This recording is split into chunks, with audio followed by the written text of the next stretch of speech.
ಇತ್ತೀಚೆಗೆ silicon city ಬೆಂಗಳೂರಿನಲ್ಲಿ ನಕಲಿ ಫೋನ್ ಪೇಗಳ ಹಾವಳಿ ಜಾಸ್ತಿ ಆಗ್ತಾ ಇದೆ. ಈ ನಕಲಿ ಫೋನ್ ಪೇಗಳ ಹಾವಳಿ ಬಿಎಂಟಿಸಿ ಚಾಲಕರನ್ನ ಇನ್ನಿಲ್ಲದಂತೆ ಕಾಡ್ತಾ ಇದೆ. ಇದಕ್ಕೆ ಬ್ರೇಕ್ ಹಾಕುವಂತಹ ನಿಟ್ಟಿನಲ್ಲಿ ಈಗ ಬಿಎಂಟಿಸಿ ಸಂಸ್ಥೆ ಮುಂದಾಗಿದೆ ಅನ್ನೋದು ಗೊತ್ತಾಗ್ತಾ ಇದೆ.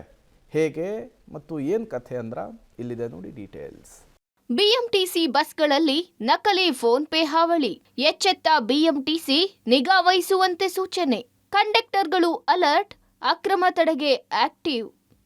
ಬಿಎಂಟಿಸಿ ಬಸ್ಗಳಲ್ಲಿ ನಕಲಿ ಫೋನ್ ಪೇ ಮೂಲಕ ಹಣ ಪಾವತಿ ಮಾಡಿ ಟಿಕೆಟ್ ಪಡೆದು ಕಂಡಕ್ಟರ್ಗಳಿಗೆ ವಂಚಿಸುತ್ತಿದ್ದ ಪ್ರಕರಣಗಳು ಇತ್ತೀಚೆಗೆ ಹೆಚ್ಚು ಬೆಳಕಿಗೆ ಬಂದಿವೆ. ಈ ಬೆನ್ನಲ್ಲೇ ಕಂಡಕ್ಟರ್ಗಳು ಮತ್ತಷ್ಟು ಅಲರ್ಟ್ ಆಗಿದ್ದಾರೆ. ಮೇಲಾಧಿಕಾರಿಗಳು ಕೂಡ ಆಯಾ ಡಿಪೋ ಮ್ಯಾನೇಜರ್ಗಳಿಗೆ ಅಕ್ರಮ ತಡೆಗೆ ಆದೇಶ ನೀಡಿದ್ದಾರೆ. ಸ್ಕ್ಯಾನರ್ ಮೂಲಕ ಹಣ ಪಾವತಿ ಮಾಡುವ ಪ್ರಯಾಣಿಕರ ಮೇಲೆ ನಿಗಾ ವಹಿಸಿ ಹಣ ಪಾವತಿ ಆಗದಿದ್ದರ ಬಗ್ಗೆ ಪರಿಶೀಲನೆಗೆ ಮೇಲಾಧಿಕಾರಿಗಳು ಕಂಡಕ್ಟರ್ಗಳಿಗೆ ಸೂಚನೆ ನೀಡಿದ್ದಾರೆ.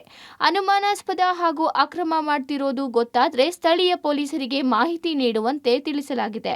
ಕಂಡಕ್ಟರ್ ಮೊಬೈಲ್ ಆಪ್ನಲ್ಲಿ ಹಣ ಜಮಾವಣೆ ಆಗೋದರ ಬಗ್ಗೆ ಕಂಡಕ್ಟರ್ಗಳು 2-3 ಸಲ ಪರಿಶೀಲಿಸಿಕೊಳ್ತಿದ್ದಾರೆ. ಎಲ್ಲಿಯೂ ಕೂಡ ವಂಚನೆಗೆ ಅವಕಾಶವನ್ನ ಮಾಡಿಕೊಡಬಾರದು ಅನ್ನುವಂಥ ನಿಟ್ಟಿನಲ್ಲಿ ಇದೀಗ ಕಂಡಕ್ಟರ್ಗಳು ಕೂಡ ಮತ್ತಷ್ಟು ಅಲರ್ಟ್ ಆಗಿದ್ದಾರೆ. ಜೊತೆಗೆ ಮೇಲಾಧಿಕಾರಿಗಳು ಕೂಡ ಆಯಾ ಡಿಪೋನ ಮ್ಯಾನೇಜರ್ಗಳಿಗೆ ಒಂದು ಸೂಚನೆಯನ್ನು ಕೂಡ ನೀಡಿದ್ದಾರೆ. ಸೊ ಈ ರೀತಿಯ ಪ್ರಕರಣಗಳು ಎಲ್ಲಾದರೂ ಬೆಳಕಿಗೆ ಬಂದರೆ ಕೂಡಲೇ ಪೊಲೀಸ್ ಠಾಣೆಗೆ ಅವರನ್ನು ಒಪ್ಪಿಸುವಂಥ ಕೆಲಸ ಮಾಡಬೇಕು. ಜೊತೆಗೆ ಈ ರೀತಿಯ ವಂಚನೆಯ ಜಾಲವನ್ನು ಕಡಿವಾಣ ಹಾಕೋದಕ್ಕೆ ತಾವು ಕೂಡ ಸಹಕರಿಸಬೇಕು ಅನ್ನುವಂಥದ್ದನ್ನು ಈಗ ಮೇಲಾಧಿಕಾರಿಗಳು ಆಯಾ ಡಿಪೋ ಮ್ಯಾನೇಜರ್ಗಳಿಗೆ ತಿಳಿಸಿದ್ದಾರೆ.